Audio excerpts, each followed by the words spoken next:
Hello, hello, hello, everybody. Welcome back to the NYCID podcast, Word on the Street podcast. Actually, as you can see, I'm surrounded by some lovely people. To my right, that would be your left. Hi, I'm Emily. I'm a social worker and mentor at PS16. Hi, I'm Belinda. Hi, I'm Brittany. I'm a mentor, new here at PS10. And right on cue, that's why we are going to talk about how do you handle change? Like change is something that is a natural part of life. However, some people handle it well, some people don't. So how do you handle change? Anyone who wants to jump in first? I could start. If I'm being very honest, I don't think I handle change great. It's something I struggle with a little bit. I've been trying to get better with that because I know it can be hard for me at times. And I also do think it depends on what exactly the change is and what's going on. But I know generally I do struggle with change a little bit. I think I get very comfortable in whatever I have going on, whether it's a life change, like personal life or work or school, education, whatever it is. So the idea of it changing kind of scares me a little bit.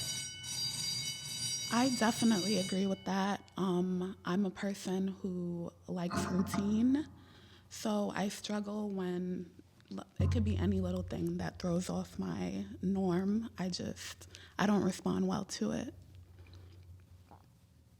How about you, Belinda? I feel like everything's always changing around me, so I feel like it is what it is at this point in my life. Everything is what it is. You take it as it comes. You know what? One of the words I heard that stuck out to me was you saying that you're comfortable, right? What do you feel about like comfortability? Because even if it's time to growth, it's impossible to grow without change. So what do you feel about? Isn't it like a tug of war in between that comfortability and growing? Yep, and I was going to say that too because I go through that like in my mind because I know, right, like I'm comfortable, but maybe this comfort isn't always the best thing. Like I need to get out of that comfort zone to change and grow. And that's the kind of the back and forth I go through because even though I'm comfortable, that might not always be the best thing for me or for the situation. So that kind of gets me, I think, to come around to the change a little bit, like, okay, this might be uncomfortable, but I need to do this to get to a better place or maybe a more comfortable place, like not to phrase it like that, but just like a place that might be better for me in the long run. Right. How about you? You seem like you like to be comfortable too. Yeah, I do. I definitely like to be comfortable, but anytime things change for me, I feel like that's God. Like, okay, you were too comfortable, you weren't gonna grow there, so I'm gonna put you here where you'll have room to grow and change. All right. How about you, Belinda?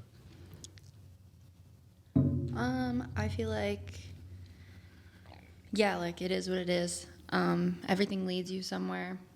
So if something happens, it's out of my control, and I just have to deal with it. Does that provide a sense of like anxiousness, right? Like the unknowing? Because some people's like, let's just fall, right? Like skydiving or something, and others are like, no.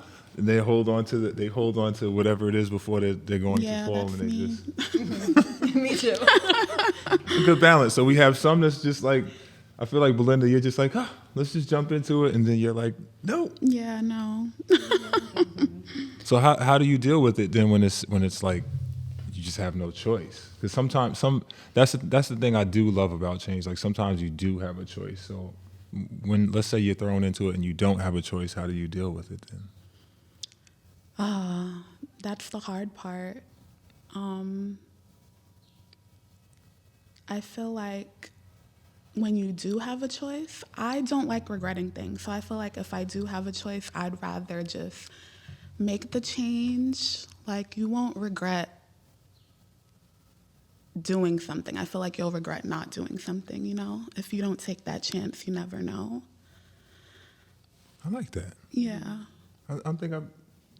Repeat that again. I'm trying to store this in my mental. I feel like you won't regret doing something. You'll regret not doing it. Like you won't know what would have happened if you did take that chance, kind of thing. Finger snaps. That was. How about you? I like that. That's very true. When it's up to me and I have the control to make that change and make the decision, I totally agree. Like, I would rather do it than not do it. Like, that was very much for me coming out of high school, going into college. Like, I did a lot of things that, looking back on it, I was like, okay, I didn't have to do that, but like, now that I know that because I did it. If I didn't know it, I would have regretted it big time and thought that there would be other things out there for me that I didn't explore. But when I don't have the choice and like those big changes just happen, that's when I know I struggle a little bit with dealing with whatever it is, or just like coping with the change, because like it wasn't necessarily up to me, or something just happened, and it's like, okay, how do you move forward from this when you didn't really have, this might not have been what you chose, but it's happening. Right. Yeah. I think that's a huge thing in life too. Like, I think we've been almost like raised and brought up like in fear and cautiousness, and it's not to say don't be wise, but literally, the world will have you do nothing. Right. Literally nothing. It's like, don't touch, don't taste, don't move, and just that. You know, we need to. I feel like my opinion is we need to live. You don't live by, shutting yourself up in a box and not moving and not getting out of comfort zones. And on top of it, it's a learning experience. Even if it's something, that's why I like what you just said. Even if it's something that it's like, I could have made a better decision, right? But that leads into the human experience. Like, we all need these, and sometimes I feel like we wouldn't learn any other way. Unfortunately, like sometimes That's it's like true. trial by fire. You would not learn any other way. So, can you think of a change that was, as we said before, that it was like sudden, you didn't have a choice in, but then it ended up working out like for the better? Can you remember a time that it did? That's tough. I'm I trying to know. think about a time when it did for the better. I mean, it always does technically, Yeah, because in you're the still end, here. yeah. You know what I'm saying? They're like, but did you die though? Right. It's like, I don't like your driving, but did you die? I feel like maybe thinking about it, like there was a time, so something that at the time it was hard for me, but looking back on it now, it ended pretty well. So I had a difficult time when my siblings, I have two older siblings, I have a brother and a sister, and when they moved out, I kind of struggled with that because I'm very close to them, and like, it was just great. Like, I'd come home, I'd just like hang out with my sister and my brother, and just like, we were always together and stuff, and then like, slowly that changed over time. So like, all of a sudden, like, okay, my brother moved out, and then that was different. So then it was just like me, my mom, and my sister, and like that. Then I got used to that. But then like my sister moved out, and I was like, oh, like now it's so different. Like, it's just like me and my mom, and that we got used to that over time. But at first, I really missed having the people around me that I always did. Like, I grew up with them, so I missed like having them in the house and stuff like that. And it just felt very different. It felt a little bit more empty. But although at first I was upset about it, I think that over time I grew to be okay with it, not only just like in my setting at home, but like it kind of brought us closer in a way, because like before they moved out, like they were ready to move out. Like, they were over it. Like, they were over living at home with like their little sister and everything. Like, they were over it. So like they, I think, grew also as they left and like became more just like, I don't want to say positive because that's like implying that they were negative, but like they just like, like they got like, they found their space. Like, they knew what they wanted, and it wasn't this at the moment. So like they grew themselves, and it like caused me to grow too. And we all kind of grew together through that. So we're still like as close, and it's great. It's like a new dynamic, but in the moment I didn't see it like that. So that was what was difficult. Belinda, do you have one? I'm trying to think of one, but I don't think that I can. I have one. So before I became a mentor here at NYCID, I was a teacher's assistant at Lavelle. So when I had to leave that position, it was like bittersweet because it was such a toxic work environment, but I had such a close relationship with my kids there. But I left there and I became a lot happier in my new work environment. But closing that chapter was definitely hard, but it worked out in the end for me. No, I've actually, mine is like a sibling situation as well. Like me and my brother, my older brother, we have same mother, same father. Like, we're the only one out of the bunch. And like when he went away to school, he went to Maine actually, and I used to want to be just like him. But like when he left, that was me now stepping out of, oh, this is Jonelle's little brother, And I actually became my own name, Nigel, because everyone would just call me Jonel's little brother. So for me, that change was sudden. I didn't really have any control over it, but it was definitely well needed. And it's almost like, in a sense, sometimes you won't leave the nest unless you're forced out of the nest, and you can't fully become unless there's some type of like change or growth. And right now we're talking about it in a positive light, right? And I'm not to say that there's a negative light, but can you think of a time where it's like, I could have gone without that change? I'm Like, turning 25 tomorrow. I'm Happy going birthday. through it a little bit. Thanks. 25 is great, though. That's a great age. That's a great age. It is. Is it 24 was not great, so hopefully 25 is better. Here's why I'm saying, I'm just already speaking it into existence, right? Life is like a roller coaster. You're going to have the up part, then you're going to have the down part. So if 24 wasn't good, that means it's time to go back up. Hopefully. Yeah, it'll definitely, eventually, like, nothing lasts forever. Like, that's the one thing, like, the seasons change, everything changes. So can you think of something that is like, I could have done without that? Yeah, definitely. I can think of a lot of things. Could have done without those, but Let's get one that can Yeah. be talked about on the podcast. Let me think. Maybe you could help someone with. yeah, it's interesting too because it kind of goes back to what you said before about like regretting not doing something versus like doing it. So my first year of college, I had like a completely different idea of like what I want to do with my life. So I thought I wanted to be a vet. So I went to school for pre-vet. I did that for a year.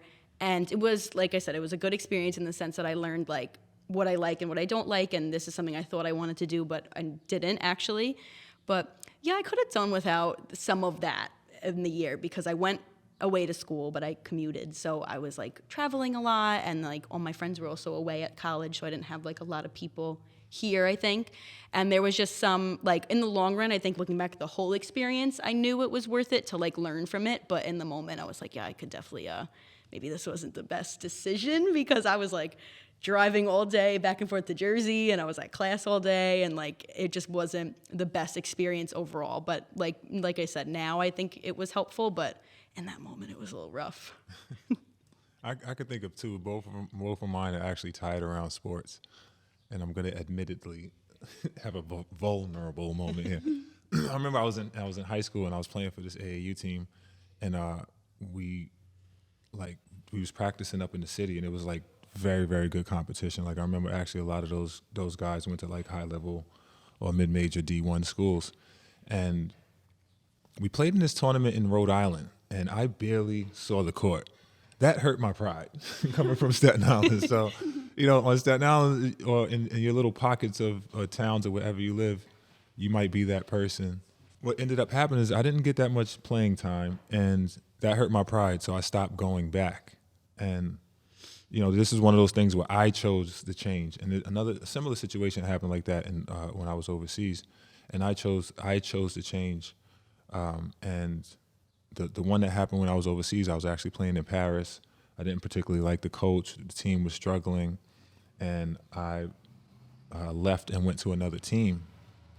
And literally, like when I signed my contract to go to another team mid-year, the coach ended up getting fired. They brought another player in, so it was like the obstacles that I was getting so frustrated about moved when I moved, and it was like, dag, if I would have just waited a little bit more, maybe I could have done better in that particular situation. And when I look back into the high school situation, I was like, dag, that I was already on the road to accomplishing certain things, and the main goal at that point was to get better. I kind of, by leaving and not going back, I stopped myself from getting exposure in that area. And in hindsight, when I look back at it, I'm like, I would have, if I could go back, I would just have stayed the course and just weathered the storm in those situations instead of creating the change for myself. So that's one way it didn't work out for me. But I'm still here, so I guess. But did I die though? No. You love to tell your story. How about you?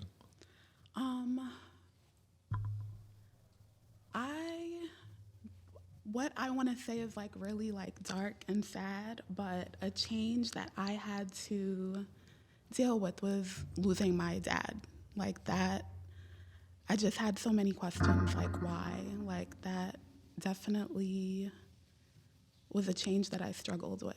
And it was just like, it happened out of nowhere. Like, it was very long and drawn out, but one day he was fine, the next day he wasn't. So that was definitely like a change I had to deal with, that I struggled with.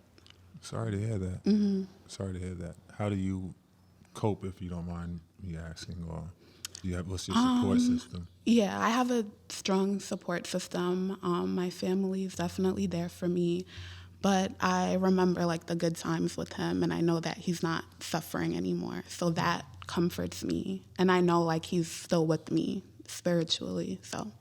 On a lighter note, who was his favorite? Let's talk about it. Let's get into it. Who was his favorite? Definitely me. So I Okay, have two sisters and a brother, and I'm the youngest. So I was definitely his favorite. We're going to have to get the other sister and brother on the podcast, and we're going to have this discussion. We're going to battle them out. Why would you say you're his favorite?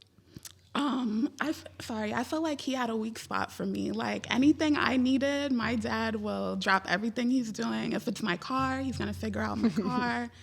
He just always favored me. I know it. Translation, all right? Clearly, Miss Brittany is the hustler of the family. So that might need to be the next podcast episode. How do we, the best hustles, all right? If she said Pops dropped everything for her, she's a hustler. Yeah. That's how daughters are. So that brings our episode to a close on a high note, right? There's nothing better than like a father-daughter relationship. And any last words? I feel like we have some wise people up here. Yeah, Something to the definitely. people. Nothing? Last words. Let me think. I don't know. I think what Brittany said before was very true. Like, do that thing. If you're nervous about the change, do it. Because if you don't, you're going to regret that. And it's better to have experienced it than to feel like you missed out. Definitely. I like that. I'm just going to say it's not even a quote. It's literally, it is actually. Vinnie Giles was the first person I've heard this from. I'm not going to say he invented this, but when we used to, he's a track coach. And when I was training with him in the summertime, he always used to tell his runners, get comfortable being uncomfortable. I like that. Your growth is really in your uncomfortability. And there's nothing wrong with being comfortable, but if you're really trying to grow and succeed and proceed in life, change is definitely a part of it. So get comfortable being uncomfortable. Like a lot of the people that we look up to, that we praise, people say Mamba mentality. I guarantee you that guy put himself in many uncomfortable situations and then just conquered it and then continued going like that. Britt, the number one hustler, do you have anything else? Without change, you won't grow. So that's key to life, to grow. If we stay the same, we'll never grow. So growth is the key word. Growth. You have it there first. Until next time.